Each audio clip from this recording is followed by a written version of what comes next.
Glórias a Deus. Pegue a sua Bíblia e quando os irmãos encontrarem o Salmo 46, se ponham, por favor, mais uma vez em pé. Este salmo foi lido pelo irmão Fred há um mês atrás, na nossa congregação, visitando juntamente com o presbítero Rocha, em Galante. Salmo de número 46.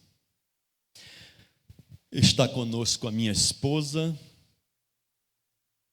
a Jamile, que é membro da nossa igreja, também o diácono dirigente da nossa congregação, Gleriston, a sua esposa, irmã Anali, e a sua filhinha, Aninha. Deus abençoe a todos os irmãos. Salmo número 46. Os irmãos me perdoem, eu tive que tirar o paletó que eu estava aqui derretendo.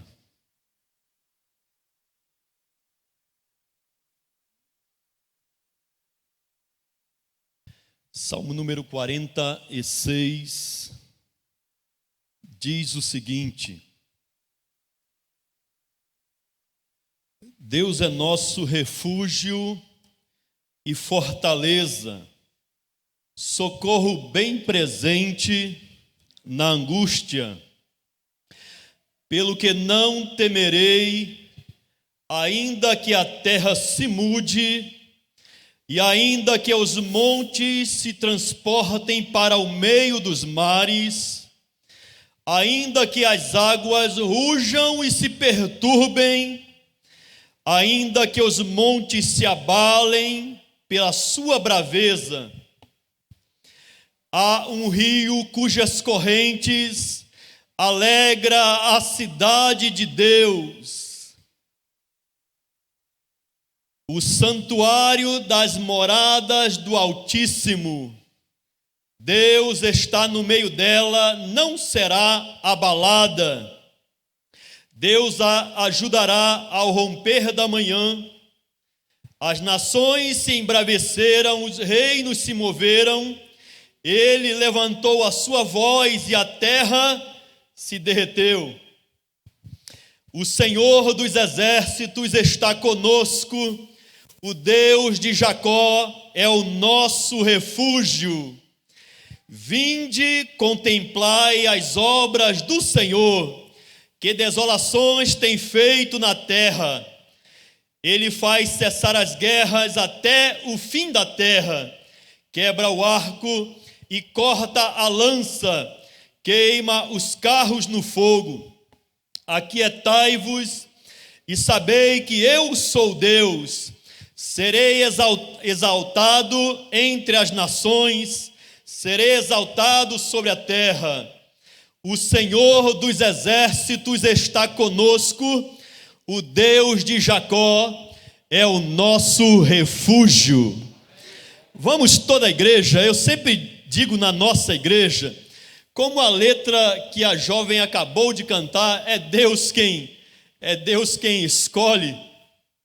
Eu sempre digo na igreja que eu tenho uma dificuldade tremenda para pregar, mas a palavra de Deus ela é tão clara, que mesmo que a gente tenha dificuldade para transmiti-la, mesmo assim a palavra do Senhor ainda fala ao coração da sua igreja.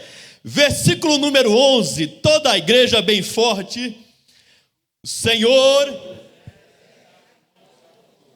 o Deus de Jacó, é o nosso refúgio. Quem crê, diga amém nesta noite. Pode sentar. A última vez que subi ao altar desta igreja para ministrar uma palavra, já faz quase 20 anos, né, Tessa?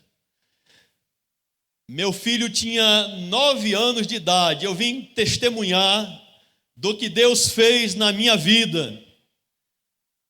Meu filho tinha 9 anos de idade quando eu, diácono da igreja, envolvido, porque desde quando eu aceitei o evangelho, eu sempre fui muito envolvido com a obra do Senhor, e eu era dirigente do círculo de oração da igreja, era dirigente de um grupo missionário da igreja que orava 3 vezes por semana na igreja, de 10 até 1, 2 horas da manhã. E eu sempre fui bastante envolvido com a obra do Senhor. E certa feita, indo eu para a igreja, para oração, quando retornava para casa, a minha esposa estava sentada no sofá, e o meu filho com 9 anos de idade, deitado em seu colo, e eu entrei na porta lá de casa, casa simples, era uma dificuldade tremenda. E o meu filho olhou para os meus olhos e disse: papai, 9 anos de idade, o inimigo entrou dentro de mim. O meu filho com 9 anos de idade, eu vim testemunhar aqui já faz quase 20 anos o que aconteceu. Foi porque meu filho era muito envolvido com desenhos animados e jogos de videogame. Qualquer dia talvez eu conte o testemunho completo. Aquela palavra me fez desmoronar naquela noite. Eu perdi o chão e fui chamar os irmãos da oração para orar lá em casa. E quando nós oramos, o meu filho com 9 anos de idade, ele se manifestou endemoniado, mudou a voz, o corpo começou a se retorcer. Eu encostei as minhas costas na parede, fui descendo, até sentar no chão, sem saber o que fazer. Naquele momento, a vontade era deixar de ser crente, rasgar a Bíblia, mas diz a palavra do Senhor que Deus, Ele só nos dá um fardo até onde a gente consegue suportar. Eu não entendi no momento, depois eu vim a entender que Deus estava me preparando, permitindo aquela situação para que outras pessoas pudessem ser abençoadas pela palavra transmitida através da minha boca. Foi terrível. Eu testemunhei aqui da primeira vez aqui na igreja. E o nosso irmão Edilson, esposo da irmã Luzimar, passando em nossa congregação, em nossa igreja em Galante. A igreja tem 9 metros de largura por 30 metros de comprimento. E eu dizendo mais ou menos para ele como nós construímos a igreja, ele falou: você precisa testemunhar na nossa igreja para a edificação dos irmãos da nossa igreja. Eu disse: a oportunidade, ela vai aparecer na nossa vida, e aqui está a oportunidade nesta noite. E nós vamos tentar colocar dentro da palavra nessa noite o que o Senhor Deus, Ele fez no passado, e o mesmo Deus que operou no passado é o mesmo Deus que opera nos dias de hoje. Deus, Ele não mudou, Ele ainda opera milagre na nossa vida. Basta somente entregar a nossa vida nas mãos daquele que pode todas as coisas. O contexto deste salmo, há quem diga que foi quando está relatado em 2º livro dos Reis, capítulo de número 18, 2º livro das Crônicas, capítulo de número 32, e também Isaías, capítulo número 36, quando Senaqueribe, rei da Síria, ele resolve tomar Jerusalém, Judá, e ele vem com toda a sua fúria, e ele toma várias cidades fortes, até chegar às muralhas, às portas de Jerusalém, e afrontando o povo de Deus. Diz a palavra do Senhor que Ezequias era rei em Judá. Ele começou a reinar com 25 anos de idade, ainda muito jovem, mas o Senhor, Ele pega jovem também. Deus, Ele usa jovem, Ele usa velho, Ele cumpre a vontade dEle na nossa vida. E vem Senaqueribe com toda a sua fúria, e diz a palavra do Senhor que Ezequias paga o tributo, prata e ouro, todo a prata e o ouro que existia nos cofres do palácio e também do templo. Alguns ouros que existiam nas portas do templo foram retirados para pagar o tributo, mas Senaqueribe não queria nem prata nem ouro. A fúria dele era porque Ezequias era homem reto, íntegro e temente ao nome do Senhor. Por isso ele estava furioso e veio para tomar Judá. Nada aplacou a ira de Senaqueribe. E Ezequias, ele paga o tributo, ele entra no templo, vai orar a Deus, clama ao Senhor, diz a palavra do Senhor em 2 Crônicas, ele chama seus príncipes, convoca para uma reunião, resolve tapar as águas que corriam para dentro de Jerusalém, para que não fosse contaminada ou até envenenada, e de certa forma o povo de Jerusalém pudesse ser morto, envenenado. Ele diz a palavra do Senhor que ele conserta os muros que estavam fendidos, ele levanta uma outra muralha até chegar ao topo. Então Ezequias, tudo que estava diante dele para fazer, ele fez. Então nós podemos aplicar para a nossa vida o que nós podemos fazer diante das investidas e ciladas do diabo. Nós precisamos fazer. Agora existe coisa que está dentro do poder de Deus, o homem não pode fazer, mas o Deus que nós servimos, ele pode. E quando o homem não pode, Deus, ele entra em ação. Louvado seja o nome do Senhor. O que Ezequias podia fazer, ele fez. Ele fez tudo o que ele podia, mas nem assim aplacou a ira de Senaqueribe. Diz a palavra do Senhor em Isaías, que Deus toma a boca do profeta e diz: eu vou colocar um freio por causa da sua arrogância, eu vou colocar um anzol no teu nariz, eu freio na tua boca, e eu vou fazer você voltar por onde veio. Louvado seja o nome do Senhor. Deus, ele é tremendo e maravilhoso, e diz a palavra do Senhor que Deus enviou um anjo e matou 185 mil do exército da Síria, porque Deus, ele ainda opera milagre, Deus, ele ainda é tremendo em nossas vidas. É nesse contexto que o salmista escreve este salmo. É por isso que a palavra do Senhor está dizendo ao nosso coração nessa noite: Deus é nosso refúgio e fortaleza, socorro bem presente na hora da angústia. Quer uma tribulação maior do que essa? Quando o inimigo se levanta contra a nossa vida, mas o Senhor ainda é o nosso refúgio e a nossa fortaleza, e Ele é socorro bem presente no tempo da angústia.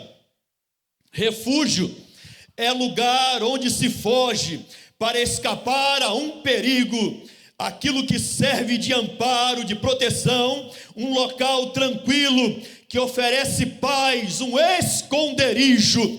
Quando as coisas estiverem difíceis na sua vida e na minha vida, existe um lugar aonde a gente pode correr, é para o esconderijo do Altíssimo, para a sombra do Onipotente. Lá nós estaremos guardados, protegidos com a presença do Senhor nosso Deus.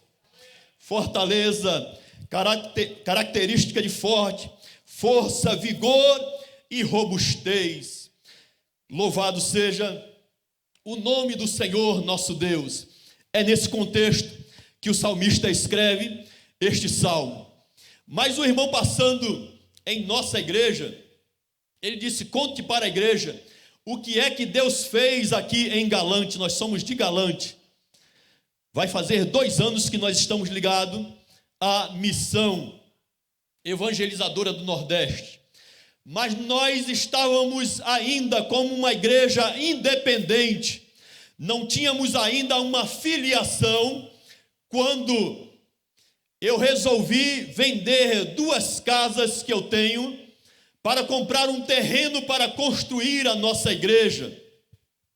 E lá em Galante tem uma casa que é pequena, mas o terreno é bem grande.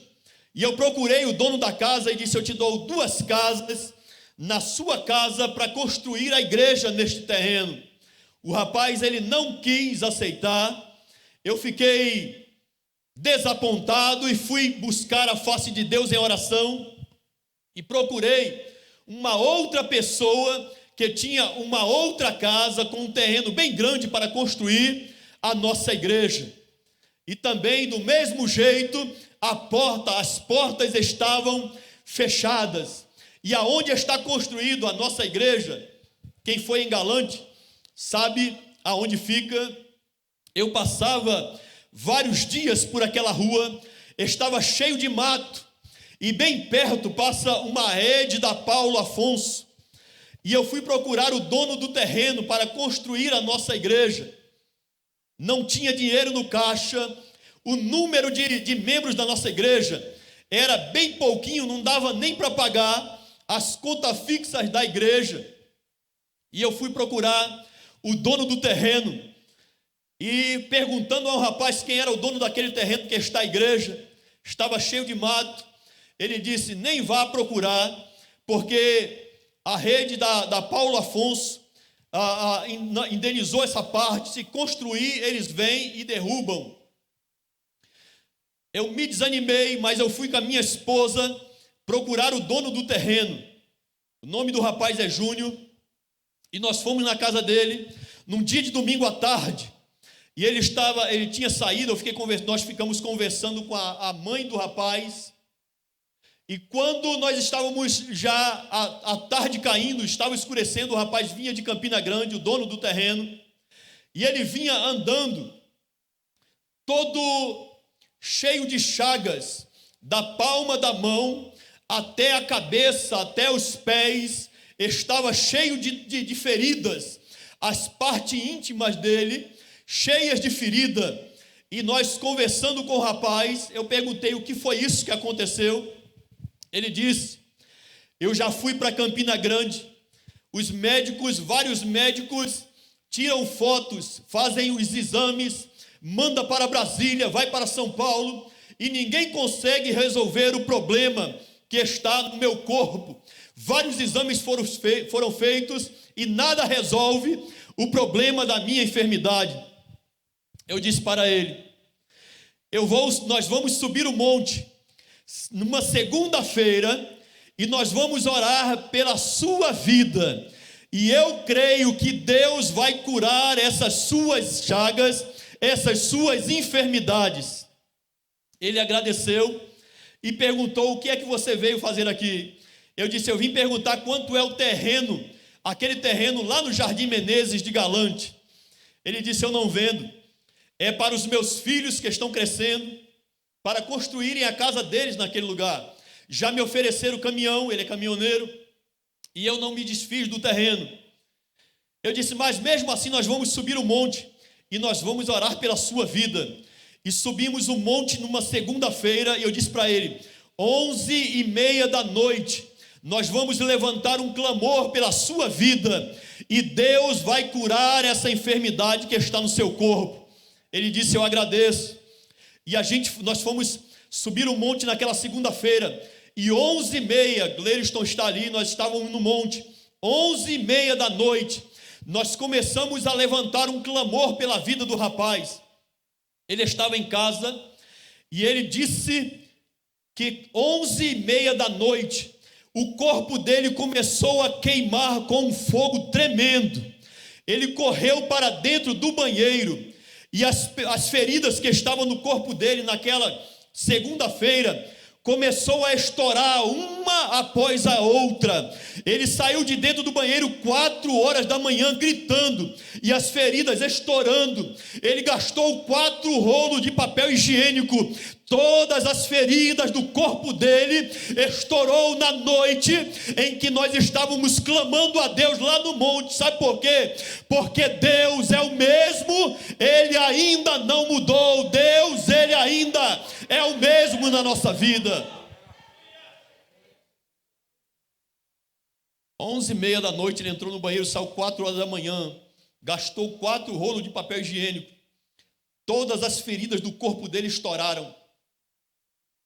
Quando foi no outro dia, ele foi lá em casa e disse: eu não ia vender o terreno não, mas se for para construir uma igreja, eu vendo, porque eu tive um sonho e Deus me mostrava uma igreja grande construída naquele terreno, e as portas da igreja davam de frente para a rua do Cruzeiro. Quem vai na nossa igreja, a igreja ainda não era um terreno, não estava construída. Ele disse: eu tive um sonho e tinha uma igreja enorme construída com a porta de frente para a rua do Cruzeiro, a rua de chegada, e a igreja era muito grande. E uma noite o rapaz dizendo, estava chovendo, e ele dizendo, entrava na igreja, tinha culto, e a água que caía das telhas, ele entrava na igreja com os pés cheios de lama, e não sujava a igreja, e caía uma água cristalina das telhas da igreja. Ele disse: se for para construir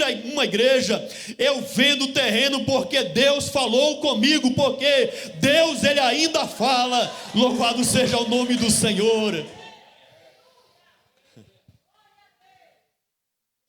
Eu disse para ele: então nós compramos o terreno. Eu disse para ele: quanto é o terreno? Ele disse: R$50 mil.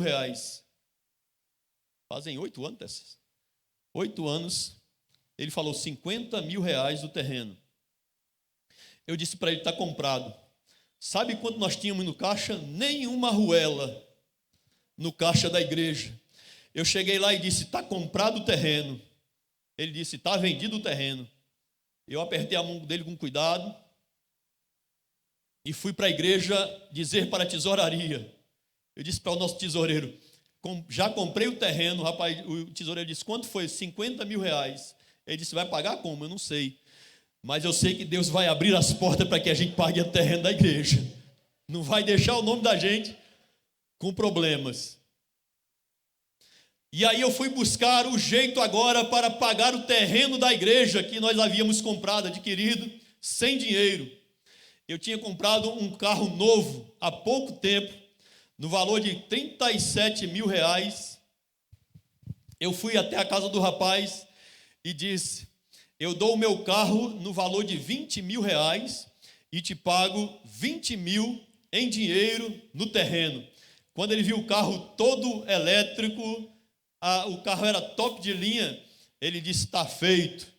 Mas quando ele pegou o carnê, eu estava pagando, não tinha chegado nem na metade do carnê de pagamento. Ele disse: não vai dar certo, eu vou andar com o carro no seu nome, se tiver algum problema, vai dar problema para você, e vai ser aquele moído grande. E aí ele foi-se embora, e eu voltei para casa triste, mas eu fui dobrar o joelho novamente. Quando foi no outro dia, ele bateu na porta da minha casa e disse: eu fico com o seu carro assim mesmo. Eu disse: está chegando perto para a gente pagar o terreno da igreja. Entreguei a chave do carro ao rapaz, e aí vim para Campina Grande com a minha esposa para fazer um empréstimo de R$20 mil. Fui até a Caixa Econômica fazer o empréstimo. A mulher disse: senta aqui, e perguntou o que eu faço. Eu trabalho fazendo bolos lá em Fagundes e em Galante. A mulher achava que eu estava pedindo um empréstimo para ampliar o comércio. Ela deu entrada no pedido. Passou alguns dias, ela chegou em Galante com um carro bacana, uma senhora de idade, e disse: vamos olhar o seu comércio. Eu fui com ela, mostrei o nosso comércio. Ela deu algumas dicas e disse: para quem você quer? Eu disse: para comprar um terreno. Ela disse: vamos olhar o terreno. Aí foi conosco para Galante. Eu mostrei o terreno, ela disse: o terreno é bom, mas para que é que você quer? Eu disse: é para construir uma igreja. A mulher não falou mais nada, entrou no carro e foi embora para veio embora para Campina Grande. Eu disse, vai negar.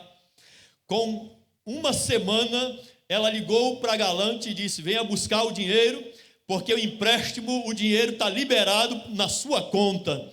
Eu fui até Campina Grande, escute, eu fui até Campina Grande, sentei com a mulher na Caixa Econômica, ela disse o seguinte, olha, eu estou arriscando perder o meu emprego, pagar a sua conta, porque o empréstimo foi negado, e eu não sei por que eu estou liberando esse dinheiro para você. E dentro do meu coração eu estava dizendo, é porque quando Deus vê um homem que verdadeiramente confia no Senhor, não faz loucura, porque a gente não pode fazer loucura, mas quando a gente tem os pés no chão e a cabeça lá no céu e confia no Senhor, Deus ele começa a agir e operar aonde a gente menos espera. Deus está trabalhando. Ela disse, eu estou arriscando pagar o empréstimo, perder meu emprego, mas não sei por que eu estou liberando o dinheiro para você. Liberou os 20 mil reais, nós terminamos de pagar, pagamos o terreno e começamos a construir a igreja sem nenhuma arruela. Nós dizemos, e agora como é que a gente constrói a igreja? Com a quantidade de dinheiro que a gente tem e a quantidade de membros que nós temos na igreja.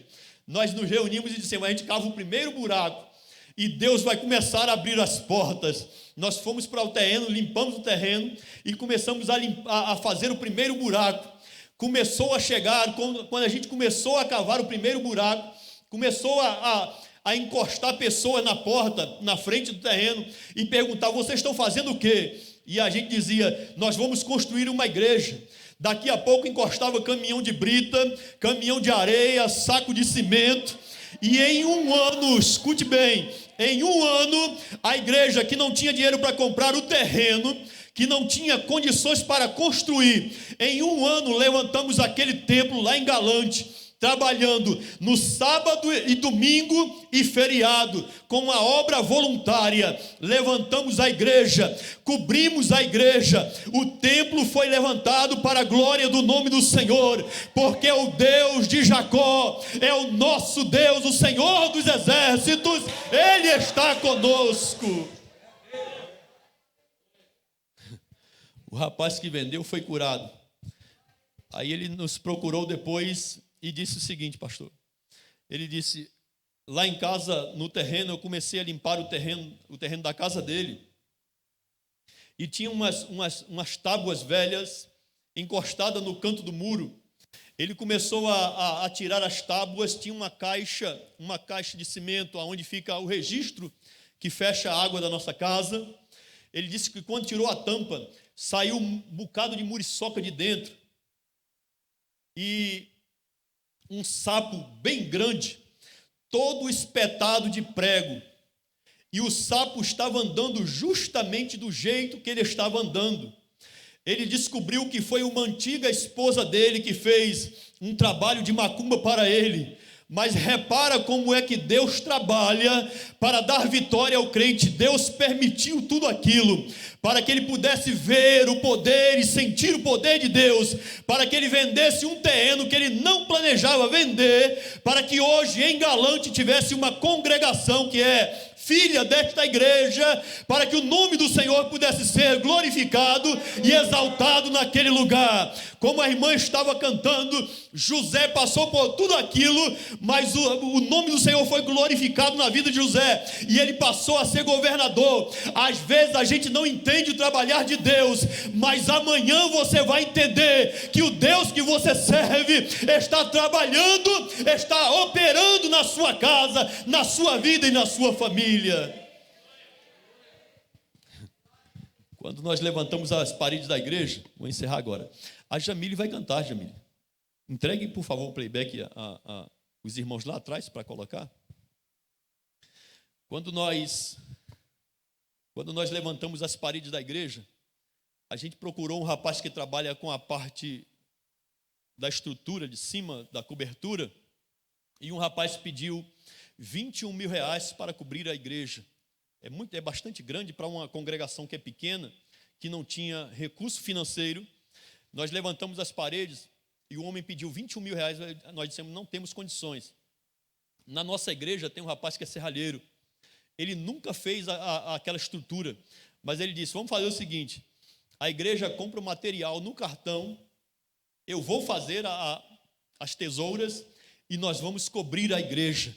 A igreja foi coberta por 11 mil reais, o rapaz tinha pedido 21 mil reais, e nós cobrimos a igreja. Íamos entrar na igreja com o piso batido ainda na terra, mas Deus mexeu as águas, puxamos o piso da igreja, rebocamos as paredes da igreja, e quem vai em Galante pode exaltar o nome do Senhor e crer que Deus ainda opera milagre na vida daquele que crê no nome e no poder do Senhor nosso Deus.